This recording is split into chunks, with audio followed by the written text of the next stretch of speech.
කතා කරමු Anker Nano 20 watt fast charger එක ගැන. ඔයාලා මේ වෙනකොටත් දකින්න ඇති මම වීඩියෝ එක මම රිවිව් එක කරන්න කලින් මම තනිකරම ප්‍රසන්ටේෂන් එකක් වගේ වීඩියෝස් ටික හදලා දාලා තියෙන්නේ. ඕගොල්ලන්ට charge එක ගැන charge එක appearance එක ගැන හොඳ idea එකක් ගන්න පුළුවන් වෙන්න ඇති කියලා මම හිතනවා. එහෙනම් අපි රිවිව් එක කියන්නේ මගේ එක්ස්පීරියන්ස් එක මම ඔයගොල්ලන්ට කියන්නම්. මම මේ charger එක ගත්තේ ඩලස් එකෙන්. මට වුණා රුපියල් 4500ක් විතර මුදලක් වුණා charger එක. දැන් හැබැයි අරගෙන මාස 6කට කිට්ටුයි. ඉතින් මම මේ කාලය ඇතුළත මම පාවිච්චි කරපු විදිහ අනුව මගේ එක්ස්පීරියන්ස් එක තමයි ඔයගොල්ලොත් එක්ක බෙදා ගන්න මම හදන්නේ.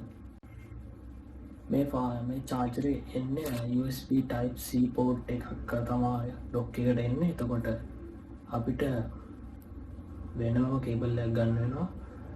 ඇත්තටම charger එක කියන කිසිම වරදක් නැහැ. හොඳටම fast charge වෙනවා. මගේ ෆෝන් එක 0 ඉඳන් 50ට මේ Anker Nano charger එකෙන් charge වෙන්න විනාඩි 30ක් විතර වගේ කාලයක් තමයි යන්නේ. එතකොට 50 ඉඳලා 90ට charge වෙන්න විනාඩි එතන 20ක් ආයෙම යනවා. එතකොට කොහොමත් 90 ඉඳලා 100% charge වෙන්න එතනට විනාඩි 15ක් විතර ගියත් මුළු 0 to 100% charge වෙන්න පැයයි විනාඩි 10ක් ඒ වගේ විනාඩි 10කටත් වඩා අඩු කාලයක් තමයි යන්නේ. එතකොට iPhone එකේ එන ඔරිජිනල් charge එකෙන් 0 ඉඳන් 50ට charge කරන්න එතනම යනවා විනාඩි 40ක් විතර. එතකොට ඔයගොල්ලෝ හිතාගත්ත හැකි මේ charge එකයි එන 5 watt charge එකේ තියෙන වෙනස. ඒ වගේම තමයි මේ charger එක මාරු විදිහට වටිනවා. ඒ වගේම මාරු විදිහට උරුබුටි නිසා අනිත් fast charger එක බැලුවාම පොඩි ඒ කියන්නේ 5 watt charge එකේ ගානම නිසා ගාන කියලා මම අදහස් කරන්නේ appearance එක එතකොට ඒ appearance එක නිසා ඕනම තැනක අපිට travel වලට උනත් ගෙනියන්න පුළුවන් charger එකක්. ඒ හින්දාම තමයි මම මේක ගත්තේ.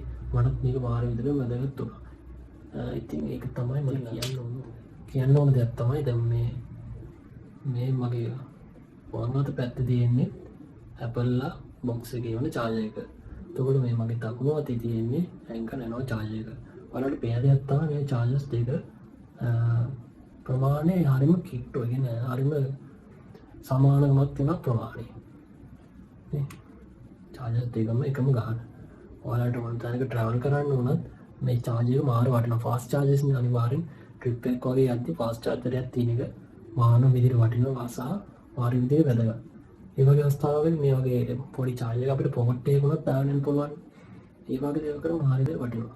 ඒ වගේම තමයි මට කියන්න තව දෙයක් තියෙනවා. මේ සාමාන්‍ය fast charger එකකට වඩා මේකේ ඇත්තටම heat එක මාර විදිහට අඩුයි. වෙලක් chargers තියෙනවා විනාඩි 10ක් 15ක් ගහලා තිබ්බ ගමන් මාර විදිහට heat වෙනවා. ඒ වුණාට මේ Anker Nano charger එකේ එහෙම heat එකක් නැහැ. හුඟ දෙනෙක් කියන කතාවක් තමයි ඒගොල්ලෝ fast chargers ගත්තට ඒක fast නැහැ කියන එක. ඒකට fast නැහැ කියන ප්‍රධාන හේතුව තමයි ඒගොල්ලෝ charging dock එකක් ගත්තට ඒගොල්ලෝ fast power delivery වෙන්න පුළුවන්. ඒ වගේ technology එක support කරන කේබල් එකක් ඒගොල්ලෝ use කරන්නේ නැති හින්දා තමයි එහෙම වෙන්නේ. ඉතින් අපිට මේ charging dock එක විතරක් ගත්තා කියලා එහෙම හරියන්නේ නැහැ. අපිට ඒකට ඒ ටෙක්නොලොජි එක සපෝට් කරන අපිට හොඳ කේබල් එකකුත් ගන්න. ඒ වගේම තමයි මේ fast charger එකේ durability එකත් මාර හොඳයි. දැන් මම ඔයාලට ඉස්සෙල්ලා වීඩියෝ ක්ලිප් එක දකින්න ඇති 5 watt Apple ලා එවන 5 watt charger එකයි Anker Nano 20 watt charger එක දෙකම එකට තියලාම පෙන්නනවා. කියන්නේ chargers දෙකම එකම ගාන.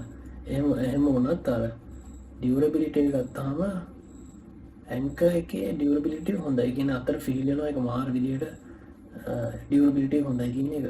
මේ වගේ Anker branded charger එකක් ගන්නවා නම් අනිවාර්යයෙන්ම ඔයගොල්ලෝ අර box එකේ තියෙන scratch එක සූරලා website එකේ verify කරගන්න එක original product එකක්ද නැද්ද කියන එක. දැන් හුඟක් තියෙනවා fake products. ඉතින් හුඟක් දෙනෙක් රැවටෙනවා. ඊට පස්සේ brand එකට බයිනවා. මේක මේ හරියන්නේ මේක මෙලෝරහක් නෑ ඒවා කියනවා. ඉතින් ඒක ඒගොල්ලන් වරද කියන්නත් බෑ. අනිවාර්යෙන්ම ඔරිජිනල් ප්‍රොඩක්ට්ස් එකක්ම ගන්න බලන්න.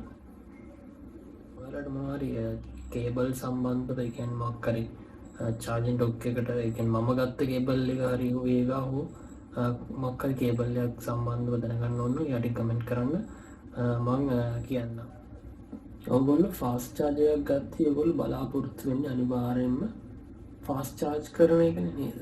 අනිවාර්යෙන්ම සාමාන්‍ය චාර්ජින් ඩොක් එකට වඩා ෆාස්ට් චාර්ජ් කියන්නේ ෆාස්ට් චාර්ජ් කරගන්න තමයි අපිට අනිවාර්යෙන් ෆාස්ට් චාර්ජර් එක කොහොමද ගන්න. එහෙම වුණාම ඕගොල්ලෝ ෆාස්ට් චාර්ජර් එක ගනිද්දි බලන්න ඔයාගේ ෆෝන් එකේ ෆාස්ට් මොඩ් ප්‍රමාණයක් තියෙනවා සපෝට් කරන ඒ මොඩ් ප්‍රමාණය බලන්න අනිවාර්යෙන්ම ඉන්ටර්නෙට් එකේ හෝ කාගේ හරි යාලා බලන්න. නැත්තම් අපරාධයක් වෙනවා සහ බැටරියට හොඳ නැහැ. අනිවාර්යෙන්ම ෆාස්ට් චාර්ජර් එකක් ගනිද්දි හිතන්නකෝ දැන් ඔයා 40 වෝල්ට් වගේ ෆාස්ට් චාර්ජර් එකක් ගත්තා. එතකොට ෆෝන් එකට සපෝට් කරන්නේ 20 වෝල්ට්. ඉතින් අපරාධයක් වෙනවනේ. එහෙම වුණාම ඔයගොල්ලෝ කාලයත් අපරාධ සල්ලිත් අපරාධ. ඒ නිසා ෆෝන් එකට හොඳ බැටරියට දෙන්නම් හොඳ නැහැ. ඒ හින්දා ඔයාගේ ෆෝන් එකේ පොට් එකට හරියනම ෆෝන් එකේ චාර්ජින් ටෙක්නොලොජි එකටම හරියනම චාර්ජින් ඩොක් එකක් අනිවාර්යෙන් ගන්න බලන්න. අනිවාර්යෙන් චාර්ජින් ඩොක් එකක් ගත්තී බ්‍රෑන්ඩ් එක ගැන සැලකිලිමත් වෙන්න. ගන්න ඉන්ටර්නෙට් එකේ ඕන තරම් රිවිව්ස් තියෙනවා. ඒ රිවිව්ස් වල පොසිටිව් රිවිව්ස් ගන්න වැඩි. ඒ කියන්නේ 5 stars රිවිව්ස් තියෙන අනිවාර්යෙන්ම හොඳ 5 stars රිවිව්ස් තියෙනවා අනිවාර්යෙන්ම හොඳ එකක් නේ. ඒ වගේ එකක් අනිවාර්යෙන්ම ගද්දි රිවිව්ස් බලලා ගන්න. ඒ වගේම තමයි ඔයගොල්ලෝ ෆාස්ට් චාර්ජර් එකකින් දිගු කාලිනව charge කරන්න කියන්නේ දිගු කාලිනව ෆාස්ට් චාර්ජර් එකකින් charge කරනවා නම් බැටරියට කියන්නේ බලපෑමක් තියෙනව නැත්තේ නෑ.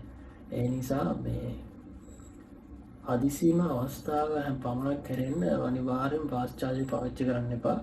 ඇත්තටම මගේ බැටරි හෙල්ත් එකට එක බලපානවා.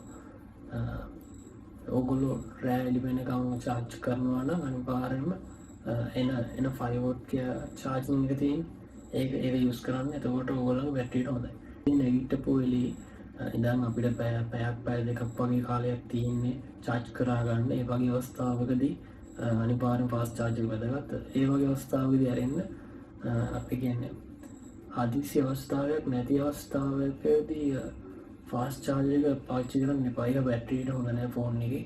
දිගු කාලීනව බැටරියට යම්කිසි දෝෂ එන්න ඒක බලපාන්න පුළුවන්. මම මගේ එක්ස්පීරියන්ස් එක ඔයාලත් එක්ක බෙදාගත්තා. ඉතින් ඔයාලට මොන හරි දෙයක් අහන්න තියෙනවා නම් අනිවාර්යෙන් පල්ලෙහා කමෙන්ට් කරන්න. ඒ වගේම තමයි මම මේ ප්‍රොඩක්ට්ස් එක ගත්තේ ඩාස් එකෙන්. ඔයගොල්ලන්ට ඒ ගැන මොනවද දැනගන්න ඕන නම් කියන්න මම අනිවාර්යෙන් ලින්ක්ස් වගේ දේවල් ටික ඩිස්ක්‍රිප්ෂන් එකේ දාලා තියන්නම්. ඔය කට්ටියටම ඉතින් මම අද කියන්න ආවේ කියන්නේ රිවිව් එකට අරන් ආවේ Anker Nano 20 watt fast charge එක. ඉතින් ඔයගොල්ලන්ට මම දන්නේ කියන්නේ මගේ එක්ස්පීරියන්ස් එක මම ඔයගොල්ලොත් එක්ක දාගත්තා. ඉතින් ඔයගොල්ලන්ට තව මොනවා හරි දැනගන්න ඕන නම් අනිවාර්යෙන්ම පල්ලෙහාන් කමෙන්ට් කරන්න. මම අනිවාර්යෙන් ඒවට රිප්ලයි කරනවා. ඉතින් එහෙනම් මම දැනට ගිහින් එන්නම්. හැමෝටම සුබ දවසක්.